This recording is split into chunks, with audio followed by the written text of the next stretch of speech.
ఆయుష్మాన్ భవ ఛానల్ కి స్వాగతం. సంక్రాంతికి మనం తయారు చేసుకునే పిండి వంటలు కష్టాలు తయారు చేయడం విధానం చెప్తాను. నేను ఈ వీడియోలో తెలియజేసిన వివరాలు మీకు నచ్చినట్లయితే ఈ వీడియోని లైక్ చేయండి, మీ ఫ్రెండ్స్ అండ్ రిలేటివ్స్ షేర్ చేయండి. మీరు మన ఆయుష్మాన్ భవ ఛానల్ కి కొత్తగా వచ్చిన వారైతే ఛానల్ సబ్స్క్రైబ్ చేసుకోండి. అలాగే పక్కన ఉన్న బెల్ ఐకాన్ ప్రెస్ చేయడం ద్వారా మన నుంచి వచ్చే మరిన్ని లేటెస్ట్ వీడియోలు ఎప్పటికప్పుడు చూడండి. ఇప్పుడు దీనికి తయారీ విధానం చూపిస్తాను. ఇది ఒక బౌల్ పాలు తీసుకున్నాం. ఈ బౌల్తో అంటే మైదాతో చేస్తుంటే పిల్లలకి కాస్త మంచిది కాదు, కొన్ని తప్పదు, ఇంకా మైదా వాడాలి. ఇలాగ ఈ కష్టాలకి మనం మైదా కాకుండా గోధుమ పిండితో కూడా ట్రై చేయొచ్చు. ఇదిగో ఇంట్లో పట్టించుకున్న పిండి, గోధుమలు తెచ్చి పట్టించుకున్న పిండి 2 కప్పుల పిండి వేసాను. కొద్దిగా చిటికెడ సాల్ట్, ఎక్కువ వేయకూడదు, దీనికి సాల్ట్ తక్కువ ఉండాలి. చిటికెడ సాల్ట్ వేసాను. కొద్దిగా ఒక 1/2 స్పూన్ జీలకర్ర, ఒక 1/2 స్పూన్ నల్ల జీలకర్ర అంటారు, దీన్ని ఇంకా చిరంజి అని కూడా అంటారు, చిరోంజి అని. ఇవి నిమ్మకీలకి కాస్తాలకి వీటికి చాలా బాగుంటుంది. ఒక 1/2 స్పూన్ చిన్నది. అలాగే ఒక్క చిటికెడు బేకింగ్ పౌడర్, ఒక చిటికెడు. కొద్దిగా ఇది క్రిస్పీగా పొంగడానికని ఇంతే. ఒక స్పూను నెయ్యి వేసాను. నెయ్యి కూడా ఇంట్లో చేసుకున్న నెయ్యి. పిండి కలపడం అని ఉన్నది. ముందు దీనికి ఇలా బాగా మనము ఈ నెయ్యి దానికి పిండికి బాగా పట్టాలి. పట్టేలాగా బాగా ఇలా ఎంత బాగా మనం కలిపామనే దాన్ని బట్టి మనకి అంత చక్కగా వస్తాయి. కొద్దిగా వాటర్ వేసుకుని పిండి కలుపుకుంటాం. ఒకేసారి నీరంతా వేసేసామనుకోండి మళ్ళా జారుగా అయిపోతుంది. అందుకని మనం ఇలా దీన్ని ఇలా అనుకుంటా ఉండాలి కలిపేటప్పుడు. ఇది ఎంత బాగా మనం ఇలా అన్నామో అవి అంత గుల్లగా వస్తాయి. మైదాతోని చాలా క్రిస్పీగా వస్తాయి. కానీ మైదాతో ఇంకా కొన్ని వంటలు మైదాని మనం తీసేయలేని వంటలు కొన్ని ఉంటాయి. అప్పుడు వాటికి ఎలాగ తప్పదు. ఇది గోధుమ పిండితో కూడా చేసుకోవచ్చు. అందుకని ఇది గోధుమ పిండితో మీకు చెప్తున్నాను. ఈ గోధుమ పిండి కూడా కొన్న పిండి కాదు, గోధుమలు తెచ్చుకొని చక్కగా కడిగి ఎండబోసుకొని ఆడించుకుంటుంది. చూడండి, మీకు ఇలా పొరలు ఇలా చూసారా ఎలా కనిపిస్తుందో అలా వచ్చేలా చేసుకుని కొద్దిగా చూసుకొని నీరు యాడ్ చేసుకుంటాం. చపాతీ పిండి ఎలా ఉంటుంది దాని మీద ఇంకొద్దిగా జారు ఉంటుంది. నెయ్యి వేసాం కనుక పిండి తొందరగా గట్టిగా అయిపోతూ ఉంటుంది. అదే వెన్న వేసుకున్నాం అనుకోండి స్మూత్గా వస్తుంది. కానీ వీటికైతే వెన్న కన్నా నెయ్యితోనే ఒత్తుకునేటప్పుడు అది మళ్ళీ బాగుంటుంది. అందుకని నెయ్యి కూడా ఇంట్లో తయారు చేసుకున్నది, స్వచ్ఛమైన నెయ్యి, పాల మీద మేగడ తీసి ఇంట్లోనే చేసుకున్నటువంటి నెయ్యి. మనం కలిపే విధానంలోనే వాటి యొక్క గుల్లతనం ఉంటాం. మనం దీని మీద ఏదైనా సరే ఒక బౌల్లో ఏదో ఒకటి మూత పెట్టేసుకొని ఒక అరగంట సేపు నాననిచ్చి చేసుకోవాలి. అరగంట అయింది కదా, పిండి నానింది. 1/2 స్పూన్ నెయ్యి వేసుకుందాం. నెయ్యి వేసుకుని బాగా దీన్ని మనం కలుపుకుందాం. ఇది మనం కలపడంలోనే ఈ పొరలన్నీ కూడా విడివిడి వస్తాయి. చక్కగా వెనక్కి ముందుకి ఇలాగా అని మళ్ళీ ఇలా ముందుకు రావాలి. దీన్ని మనం ఎన్ని మడతల కింద వేయగలిస్తే అన్ని మడతల కింద వేసుకోవచ్చు. ఇప్పుడు దీన్ని మనం ఇంకా 5 భాగాలుగా చేసుకుందాం. 5 భాగాలుగా పరోటాలు ఒత్తుకుంటాం. మనం పిండిని 5 భాగాలుగా చేసుకున్నాం కదా, దీన్ని 5 చపాతీల కింద ఒత్తుకోవాలి. ఒత్తుకునేటప్పుడు దాని మీద ఎక్కువ బలం పెట్టద్దు. బలం పెట్టకుండా ఇలాగ నెమ్మదిగా ఇది ఎంతవరకు సాగుతుందో కాస్త చూసుకొని అలా చుట్టూ సమానంగా ఒత్తుకోండి. మరి దలసరిగా ఉండకూడదు. దలసరిగా ఉండకుండా ఇలా చుట్టూ కూడా మనం దీన్ని ఇలా తిప్పుకుంటూ సమానంగా ఒత్తుకోవాలి. ఇది ఇంతవరకు సాగింది కదా, ఇలాగే మొత్తం 5 కూడా ఒత్తుకుంటాము. ఇప్పుడు మనం పరోటాలు ఒత్తుకోవడం అయిపోయింది. ఇదిగో కొద్దిగా కార్న్ఫ్లోర్ పిండి కాస్త నెయ్యి వేసి ఇలాగా కలుపుతాము. ఇలా అంచులకి కొద్దిగా రాసుకుందాం. ఇప్పుడు ఒకదాని మీద ఒకటి మనం చేసింది కాస్త మధ్యలో పిండి వేసుకుందాం. పిండి వేసుకుని అంచులు మాత్రం కలిసేలా మళ్ళీ కాస్త పిండి వేసుకుని ఇలా పిండి వేసుకోవడం వల్ల ఏంటంటే మనకు పొరలు చక్కగా విడిగా వస్తాయి. 5 కూడా ఇలా వేసుకున్నాం కదా, వేసుకున్న తర్వాత దీన్ని రోల్ చేసుకుందాం. ఇలాగా మనం కొద్దిగా నెయ్యి అప్లై చేయడం వల్ల ఇదేంటంటే మళ్ళీ వేగినప్పుడు విడివిడిగా వస్తుంది.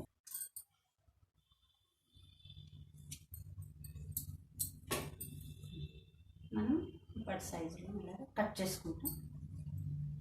కటింగ్ చేసేసుకున్నాం కదా, ఇక ఇన్ని పీసుల కింద కట్ చేసుకున్నాం. 5 పొరాటాలు, ఇక పొరలు కనిపిస్తుంది కదా.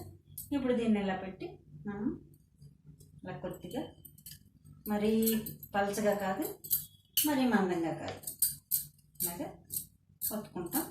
అన్నీ కూడా ఇలా ఒత్తేసుకుందాం. ఇలా ఒత్తేసుకొని పక్కన పెట్టుకుందాం.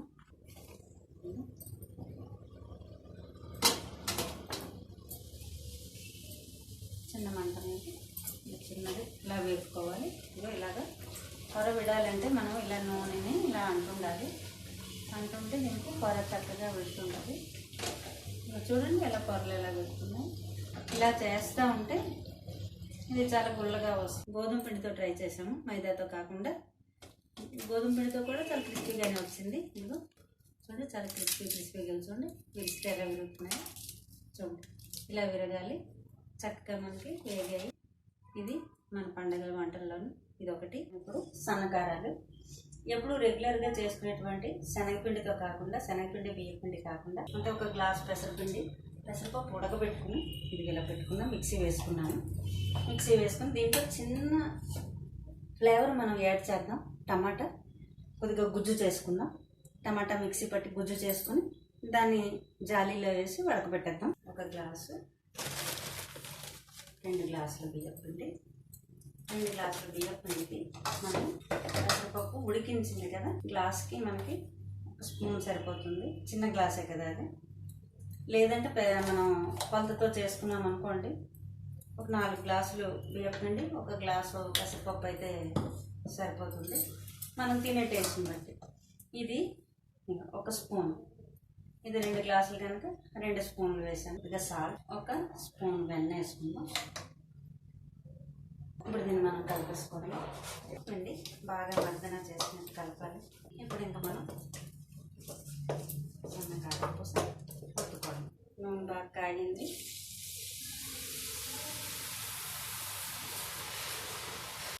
చూడండి, కొద్ది గోల్డెన్ కలర్ వచ్చే వరకు బాగా వేయించుకోవాలి.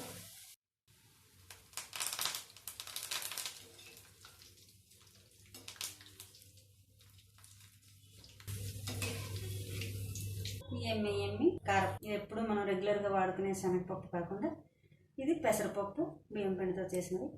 మీరు కూడా చేసుకోండి పండక్కి. ఇవి ఎలా ఉన్నాయో నాకు తెలియచేయండి. ఇది మన 3వ ఐటము గోరుమిటీలు. ఇది గ్లాస్తో 2 గ్లాసులు పిండి వేసాను. 1 చిటికెడు ఇది తినే సోడా, 1 చిటికెడంతా ఉప్పు. ఇది స్వీట్ ఐటమ్ కనుక ఇందులో ఎక్కువ వేయకూడదు, కొద్దిగానే 1 చిటికెడు ఉప్పు. ఇప్పుడు దీన్ని వేడివేడిది మీ ఇష్టం, వెన్నతో కూడా చేసుకోవచ్చు. వెన్న వేస్తారు, నెయ్యి వేసుకుంటారు. కానీ వెన్నతో వేసేటప్పుడు చేసినప్పుడు ఏంటంటే వెన్న చాలా స్మూత్గా వచ్చేసి షేప్ సరిగ్గా రాదంతే, కానీ చాలా స్మూత్గా ఉంటాయి. నెయ్యి వేస్తే మీకు గోరుమిటి చేసుకోవడానికి షేప్ చక్కగా వస్తుంది. నెయ్యి గట్టిపడిపోతుంది కదా పిండి, అందువల్ల ఇది షేప్ బాగా వస్తుంది. నెయ్యి వేసుకున్నాం అనుకోండి ఇలా వస్తుంది. అదే వెన్నతో ఏంటంటే స్మూత్గా వస్తుంది కానీ షేప్ సరిగ్గా రాదు. నెయ్యి వెన్న లేదంటే డాల్డా కూడా వేసుకోవచ్చు. వేడిగా మరిగించి డాల్డా అయినా వేసుకోవచ్చు. ఇలా బాగా నెయ్యి ఉప్పు అంతా కలిసిన తర్వాత కొద్దిగా నీళ్ళు వేసుకుని చపాతీ పిండిలా కలుపుకోవాలి. పిండి కలుపుకున్నాం చూడండి, పిండి ఇలా ఉండాలి మనకి. కలుపుకున్నాక ఇలాగానే వస్తే కాసేపు ఇలాగా కొద్దిగా ఇలా చేసుకుని దీన్ని 1 అరగంట సేపు మూత పెట్టి ఉంచుకోవాలి. మనకు అరగంట అయింది. ఇప్పుడు పిండి ముద్ద నానిపోయింది. ఫస్ట్ ఇలాగా ఈ సైజులో ఉండలు చేసుకోవాలి. ఇలాగ అన్ని బాల్స్లా చేసేసుకుని దీన్ని తయారు చేసే విధానం ఇలా కోలగా చేసుకుని మనకి ఎంత పొడుగు కావాలో అంత పొడుగు ఇలా చేసుకున్నాము. చేసుకున్న తర్వాత ఇలా పెట్టి ఈ బొటకన వేలు ఇలా పెట్టుకోవాలి. పెట్టుకుని ఇలాగా ఈ వేలుతోని ఇలాగ నొక్కొచ్చేలా చేయాలి. ఇలా చూడండి, ఈ బొటకన వేలు దీని కింద ఉంటుంది. ఈ వేలుతో ఈ ముద్దని ఇలా తోస్తూ ఉంటే ఇలాగ చిన్నది నొక్కుదా డిజైన్ వస్తుంది. ఇలా చేసుకుంటే దీన్ని గోరుమిటీలని ఇలా చేస్తారు. ఇవి చిన్న మంట మీద వేగాలి, పెద్ద మంట కాదు. చిన్న మంట మీద వేగుతూ ఉంటే పక్కన పంచదార పాకం పెట్టుకున్నాము. 2 గ్లాసులు పిండి వేసాను కదా, ఒక గ్లాసు పంచదార వేసి పాకం పెట్టాను. ఇది ఎక్కువ తీపి ఉండకూడదు, చిన్న లేత పాకమే. నూనె కూడా కొద్దిగా వేడెక్కిన తర్వాత సిమ్లో పెట్టేసుకోవాలి, ఎందుకంటే లేకపోతే ఇది నెమ్మదిగా లోన వేగాలి కనుక సిమ్లో పెట్టుకోవాలి. దీనికైతే మాత్రం మనం మైదా కంపల్సరీ వాడాలి, గోధుమ పిండితో ఇది అసలు బాగుండదు. ఆ ఉండని ఇలా కోలగా చేసుకుంటాము. మనకు అది ఎంత పెద్దది కావాలో దాన్ని బట్టి మనం చూసుకుని బొటకన వేలు ఇలా పెట్టాలి. ఇలా పెట్టి కిందన బొటకన వేలు పెట్టుకుని చూపుడు వేలుతో దీన్ని ఇలా కోసుకుంటే అంటే నొక్కి వస్తుంటుంది. దీనికి గవ్వలు బల్ల ఉంటుంది, అది గవ్వలు వస్తాయి. ఇది గోరుమిఠాయి అనేది మనం ఇలా జరుపుకుంటే ఇలా చేసుకోవడము. ఇలా వెనకని ఇలా నొప్పిలా వస్తుంది మనం చేస్తే. ఈ గోల్డెన్ కలర్ వచ్చాక చూసుకుని తీసేసుకోవడమే. పాకం వచ్చింది చూడండి, ఇలాగ ఉంటే చాలు. మరి చిక్కగా అయింది అనుకోండి, చల్లారిన తర్వాత వీటి మీద తెల్లగా వచ్చేస్తుంది పంచదార. చాలా మంది అలా ఇష్టపడరు. కావాలంటే గట్టి పాకం కావాలనుకునే వాళ్ళు ఇంకొద్ది గట్టిగా చేసుకోవచ్చు, కానీ దీనికైతే చూడడానికి అదే అందంగా ఉంటుంది. ఈ పాకం మరిగేటప్పుడు దీంట్లో చిన్న వెన్న వేసుకున్నాం అనుకోండి లైట్గా, అప్పుడు ఒక షైనింగ్ లాగా వస్తుంది. పాకం రెడీ అయిపోయింది. ఇదిగో చూడండి, ఇదిగో ఒక చిన్న తీగలాగా ఇలా ఆ పాట వస్తుంది కదా, చాలు. మనం పాకంలో వేసుకుని ఒక్క నిమిషం వేసుకోవచ్చు. పాకంలో వేసి ఒక్క 2 నిమిషాలు అంటే ఎక్కువసేపు ఏమి ఉంచక్కర్లేదు. ఇలా తీసేసుకుని బాగా చల్లారిన తర్వాత మనం డబ్బాలోని స్టోర్ చేసుకోవడం. ఇలా కొద్దిగా పాకం అంటుకోవాలి, మరి ఎక్కువ ముద్రపాకం అయిందంటే ఇవి అచ్చులా కనిపిస్తుంది. మన గోరుమిఠాయిలు తయారైపోయి చూడండి. మనం పంచదార పాకంలో చిన్న వెన్న వేయడం వల్ల ఇలా షైనింగ్గా ఉంటాయి. 4వ ఐటెం గులాబీ పువ్వులు. ఈ గులాబీ పువ్వులకి నేను 4 గులాబీ పువ్వులకి ఇదిగో ఈ గ్లాసుడు బియ్యం పిండి తీసుకున్నా, ఈ గ్లాసుడు మైదా తీసుకున్నాను. అలాగే 1/2 గ్లాసు పంచదార వేసాను పొడి చేసి, కానీ మీకు ఇంకా తీపి కావాలంటే కొద్దిగా వేసుకోవచ్చు. ఇది వెనిలా ఎసెన్స్, కొద్దిగా మంచి సువాసన వస్తుంది. సువాసన కోసమని ఈ వెనిలా ఎసెన్స్ మంచి ఫ్లేవర్ ఉంటుంది, ఒక 1/2 స్పూన్ వేసాను. అలాగే మనము ఇది కస్టర్డ్ చేసుకుంటాం కదా, ఈ custard powder 1 spoon custard powder వేసామనుకోండి, పువ్వు చాలా చక్కగా వస్తుంది. వచ్చాక కొద్దిగా కొబ్బరి పాలు వేసి కలిపాను. ఇదిగో ఇలాగే మన దోశల పిండి మీద ఇంకొద్దిగా గట్టిగా ఉంటుంది. మీకు ఒక 2-3 వేసుకున్నారంటే తెలుస్తుంది. ఇది ఒక అరగంట సేపు నాననిచ్చాను. దీంట్లోనే చిక్కని కొబ్బరి పాలు తీసి వేసుకున్నాము. మన ఇష్టం, కొంతమంది గుడ్డు వేసుకుంటారు, కాకపోతే ఇప్పుడు పండగ సీజన్ అని నేను ఎగ్ వేయలేదు, కొబ్బరి పాలు వేసాను. ఇది గొట్టాన్ని మనం కాస్త ఒక వేడెక్కించుకోవాలి నూనెలోని. వేడెక్కింది కదా గొట్టం, కొద్దిగా నూనె ఇలా దులుపుకుంటాము. దాంట్లోనే నెమ్మదిగా చూడండి ఇలా అనాలి. ఇది ఫుల్గా అయితే ముంచకూడదు. చూడండి పువ్వు ఎంత చక్కగా వదిలేసిందో.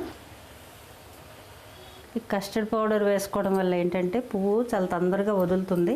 ఒక అరగంటకి మించి నాననివ్వకండి. అరగంటకి మించి నానితే ఒకసారి నాకు ఇలాగే పువ్వులు నూనె అంతా తుళ్ళిపోయింది, కొద్దిగా పులిసినట్టు అయిపోయి ఏదో పని ఉంది, పిండి కలిపేసి పని చేసుకుంటున్నాను. అదంతా అయ్యాక చూస్తే పిండి అంతా తుళ్ళిపోయినట్టు అయిపోయి అసలు నూనె అంతా చిందరవందరగా చిందిపోయింది. ప్రతిసారి మనం ఏంటంటే ఆ పువ్వు వేసే గొట్టాన్ని మాత్రం కాస్త వేడి నూనెలో ఉంచాలి.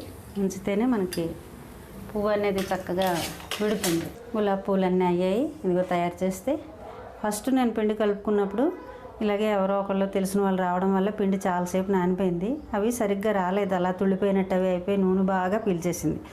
ఇప్పుడు ఒక్క అరగంట నానబెట్టుకుంటే ఫస్ట్లో నేను చేసేటప్పుడు అలా పొరపాటు చేశాను. అప్పటి నుంచి అంతే, ఒక్క అరగంటే ఉంచుతాను నానబెట్టి, వెంటనే వేసేస్తాను. చూడండి ఎంత చక్కగా వచ్చాయి. కొబ్బరి పాలు కాస్త ఒక్క 1/2 స్పూన్ కస్టర్డ్ పౌడర్ వేసుకున్నా, స్పూన్ కానీ 1/2 స్పూన్ కానీ. ఇవి ఇలా ఎక్కువ చెదరకుండా ఇలా తీసేటప్పుడు ఇలా పువ్వు ఇలాగ వేయగానే నూనెలో వచ్చేస్తుంది. ఇంత చక్కగా వచ్చాయి. మన ఆయుష్మాన్ భవ ఛానల్ తరపున అందరికీ సంక్రాంతి శుభాకాంక్షలు. ఈ వీడియోలో నేను తెలియజేసిన వివరాలు మీకు నచ్చినట్లయితే వీడియో లైక్ చేయండి, మీ ఫ్రెండ్స్ అండ్ రిలేటివ్స్కి షేర్ చేయండి. మీరు మన ఆయుష్మాన్ భవ ఛానల్కి కొత్తగా వచ్చిన వారైతే ఛానల్ సబ్స్క్రైబ్ చేసుకోండి. అలాగే పక్కనున్న బెల్ ఐకాన్ మీద ప్రెస్ చేయడం ద్వారా మా నుంచి వచ్చే మరిన్ని లేటెస్ట్ వీడియోలను ఎప్పటికప్పుడు చూడండి. నా పేరు ఇందిర. ఆయుష్మాన్ భవ.